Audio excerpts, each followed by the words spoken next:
It's recording now, isn't it? Right, shoot. Okay. When was your first encounter with Dr. Shipman?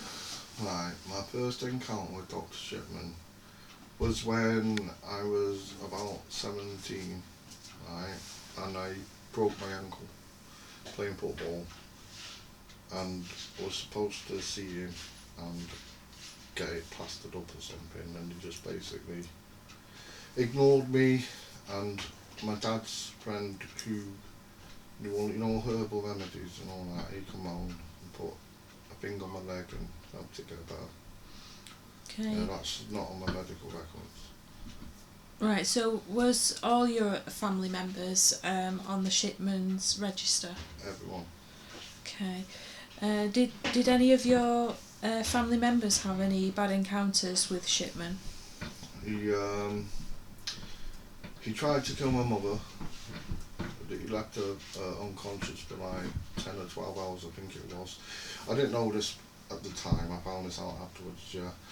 I think it was my sister and my dad who brought her around. I believe that was a deliberate attempt on her. Right. And he wanted to inject my sister. Yeah, and her husband stopped him, sorry. And what else am I thinking of? But I know, like he's destroyed my medical records, he's destroyed my sister's medical records, he's destroyed my nieces, my nephews, a lot, do you know what I mean? Yeah. He's also like targeted other members of my family, like, with tablets and so. Did you receive any help? Or What, when I was going through the Shipman thing itself? Yeah. Not really, because I didn't have the evidence at the time, did I? So I reported it to another doctor, didn't I, in 1988. And although he's put down, like, how I was being made to think this growth out of my chest was benign, not malignant. I don't know the words, do you know what I mean? But anyway, I reported him and he's wrote it down. So I reported how they come round and tried to inject me and that. But he's not wrote that down. But he hasn't wrote down that I'm worried about him being made to think this is a growth rather than a benign area. Did you report that to the police? Not at the time, no. When did you report it to the police? The first time I tried to report it to the police was I tried to report it to another doctor in 1996, and they tried to find my medical records and they couldn't find my medical records, so I actually for a long time believed that he destroyed them all, you know what I mean? But anyway, so I reported it to a policewoman in 1997. I actually said to her his name, where he worked, how there was a nurse involved or who I perceived to be a nurse. And I actually told her to make sure she writes it down, because one day I'm going to prove it. I obviously report it to other people, but. Do you think the media could have done better by mentioning other victims or survived victims of Shipman? I think that, it's horrible to say and it's sad for the families, but, like they go on about the 15 old people who died and that, but then, there's hundreds of families affected, isn't there? Do you know what I mean? I've no doubt there's families out there who don't even realise they were victims. Do you know what I mean? Yeah. Has this affected your relationship with doctors, with the trust post the Shipman case? Well, I saw a doctor in 1996 when I tried to see if there was anything on record and report it again. And although he destroyed my medical records and all this lot, which I believe for years, he was a really good doctor, he was. I've ever had dealings with other doctors and that, do you know what I mean? But we don't really need to go into that. Why do you think some people think he was a good doctor? Absolute joke, this, isn't it? I can't believe that people think that he was a good doctor.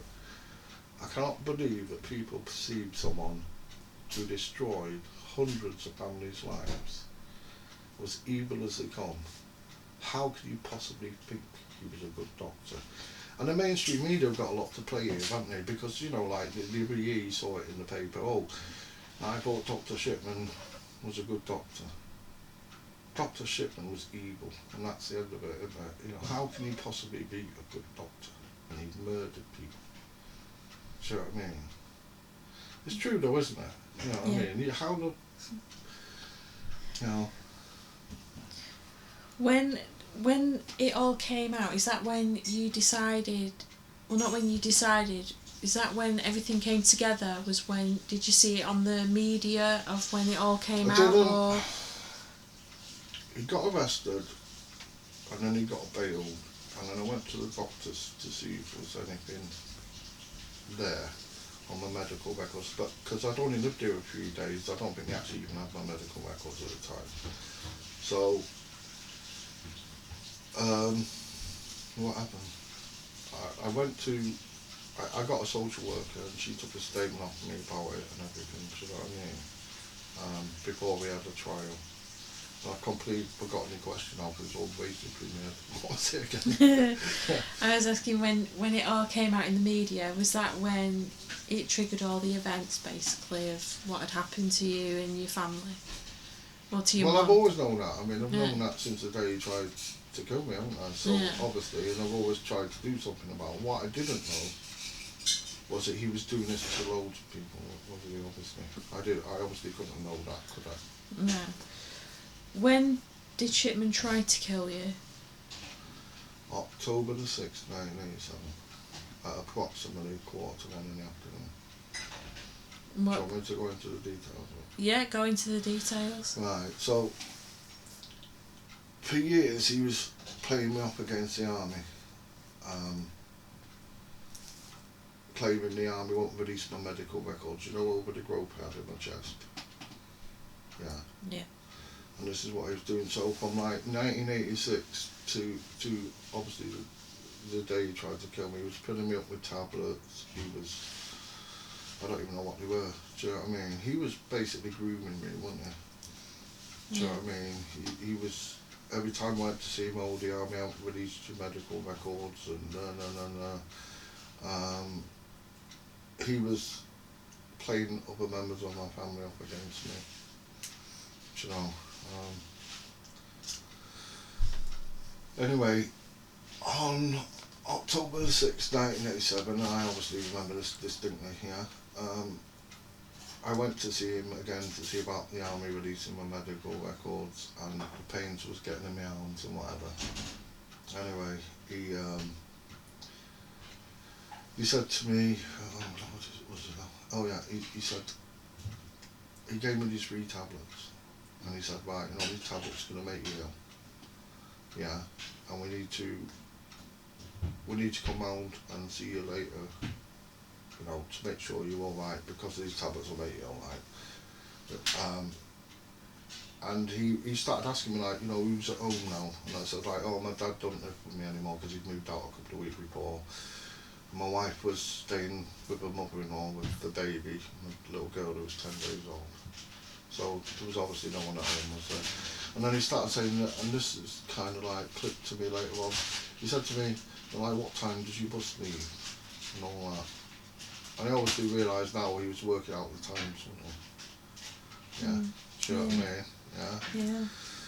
So anyway, I got home, I took the tablets. He'd also told me to leave the laptop at the door. So I'm sat there now, and I take these tablets, and I can feel them coming on, and they're getting stronger and stronger. And I remember at one point thinking, oh yeah, I've got to leave the latch up the door, you know, it's like, you know, I felt like I was being controlled, really. So I got up and I opened the door and I sat back down, and I don't know how long passed, but I remember thinking, don't hurry up, I'm going to be fucking asleep in a minute, do you know what I mean? It was that strong, do you know what I mean? Anyway, they came in the house. Yeah, and he came in with a woman who I perceived at the time to be a nurse. So she went, oh, get a chair out the kitchen. So I stood up to actually try and stand up to go and get the chair out of the kitchen for him, do you know what I mean? And he sort of pushed me down, no, you stay there, you stay there. So she went and got the chair out of the kitchen, and then she brought it back into him. And then she just sort of stood there with me or whatever. He started fucking lying in the chair up and looking out the window like this, and I didn't understand what he was doing. Do you know what I mean? It took me a long time to figure this out, you know what I mean? Anyway, he puts the chair in the middle of the room, right, and he walks me over to the chair with his wife. She stood like in front of me there, and he stood here at the side. I'm really drugged up now. I can see him doing something. I'm not aware of what he's doing. I'm aware that they put a thing around me. I remember that now. And I remember her leaning over me, yeah, and she's going, I can't find a vein, I can't find a vein. Don't forget, I haven't got a clue what's going on. I told her coming out because his tablets are being strong, you know, it looked like to me, I possibly even thought it was maybe a medical examination or something. I didn't know what they were going to do, did I? So anyway, she's gone, I can't find a vein, I can't find a vein, and he pushed her out the way, sort of pushed her out to the side and like leant over me with a needle. I felt it in my arm. I remember like as this is happening, my mind's racing and I'm not tired to bust leave, who's at home, no. And I just screamed out to him, what the fuck are you doing, my little girl's 10 days old. And I pulled my arm away and they ran out the house. Right. So I'm left on this chair now, you know, thinking I couldn't move, do you know what I mean? I wasn't panicking because I was too drugged up to panic, do you know what I mean? Anyway, I remember thinking, right, you've got to stay awake, do you know what I mean? I was still aware of what he'd done to me, but obviously I'm drugged up and I'm fighting this thing, I can't move. It's like I couldn't even fucking talk, right? And I look out of the window, I don't know what made me do this, look out the window and I can see this fucking guy leaning over the fence. Yeah? If you understand the geography of the place, you'll understand, you know, how we could look into my front room and I could see him because where he was raised from my front room. Do you know what I mean? Anyway, I obviously passed unconscious. Then, it might have been that night, 9:30, 10ish at night. I know it was certainly getting dark, do you know what I mean? It was dark. I sort of, woof, come round. And I think I fell off the chair. Now I'm still aware of what he's done now, you know, I'm ex-army guy, like, I'm trained to be observant, if you like. I remember going up the stairs and thinking, I've got to get myself in bed, and I'm thinking, as I look down, I can see this woman running out the house. I could still see this now. It's like there's a street light on or something outside, and I can see this back of this woman's head running out the house, and I can hear the door slam. Yeah. So I go upstairs, and I think, right, put yourself in, which is my little girl's room, because if I don't come round from this, they're going to think, why is he in that room? You know what I mean? My wife or whatever, why is he in that bed when he would be in his own bed? So straight away there's kind of like, it's trying to send a message in there. Right, I told you I'm ex-army. And then, what's the name? Anyway, I must have fell asleep. And then I probably came home about dinner time the next day. Well, I don't know if I fell asleep, I just passed unconscious again, do you know what I mean?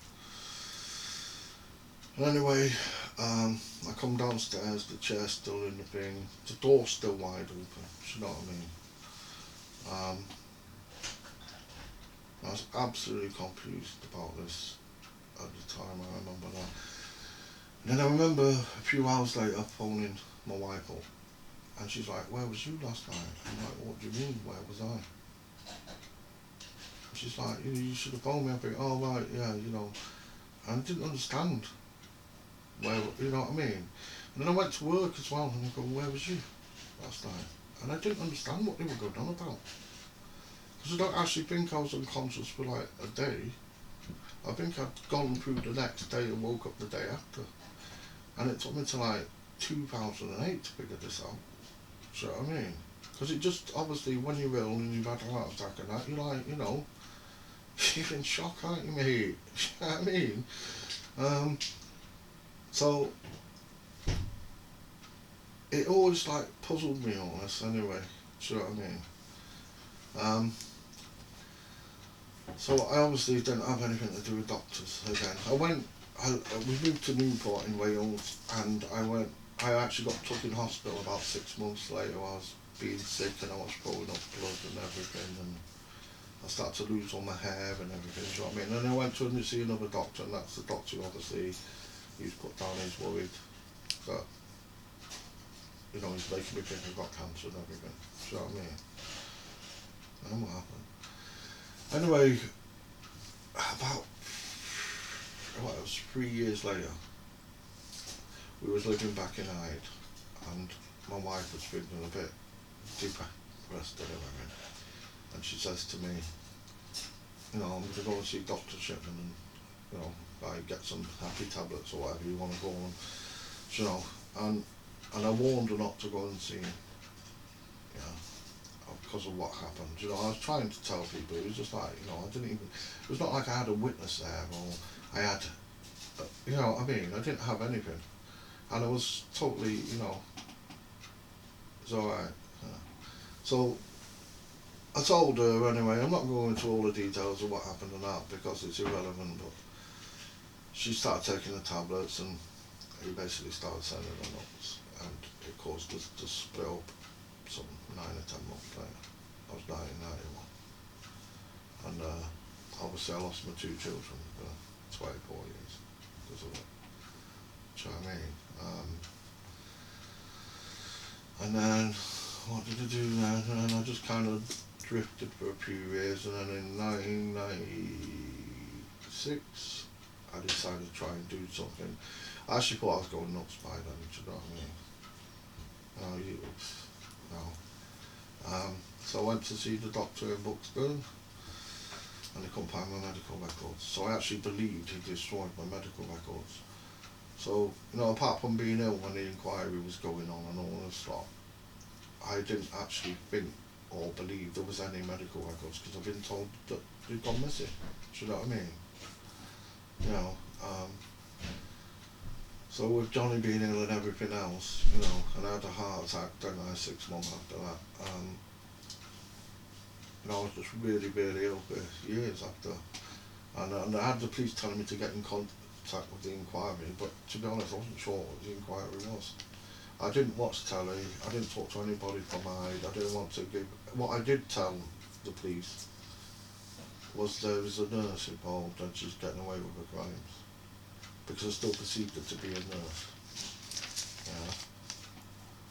So the lady, was she not the nurse then? Who was she? No, she was Primrose Shipman. Right. Yeah. So that was his wife? Yeah. And she's basically getting away with it? Absolutely. I mean, I'm not being funny, even the Shipman inquiry itself, from what I've seen, says she was involved in 2 of the deaths and 1 they were investigating. Yeah. She should be back in jail, mate. Right. So when this went to trial, when the verdict came out, was you angry with the way the trial was handled? I didn't really know anything about the trial. I knew there was a trial, and I couldn't get involved in it because, like I said, I didn't have any evidence, and it was like, you know, I've been laughed at that many times, mate, you know, who's going to believe me? You know, so I didn't really know a lot about the trial. The only thing I knew was that he got convicted for killing 15 elderly people. Do you know what I mean? One of them who's indirectly related to me. Do you know what I mean? Mm-hmm. How do you cope with life since Shipman? Well, it's took me years and years and years to, you know, to get over my health problems and that, because obviously this has left me mental health problems and obviously physical health problems, do you know what I mean? So it took me years, but, you know, we soldier on, don't we, kid? So, But you cope every day now? You're doing okay now? well, you know, I see my children again, don't I? Which is, you know, brilliant. Yeah, as much as you can.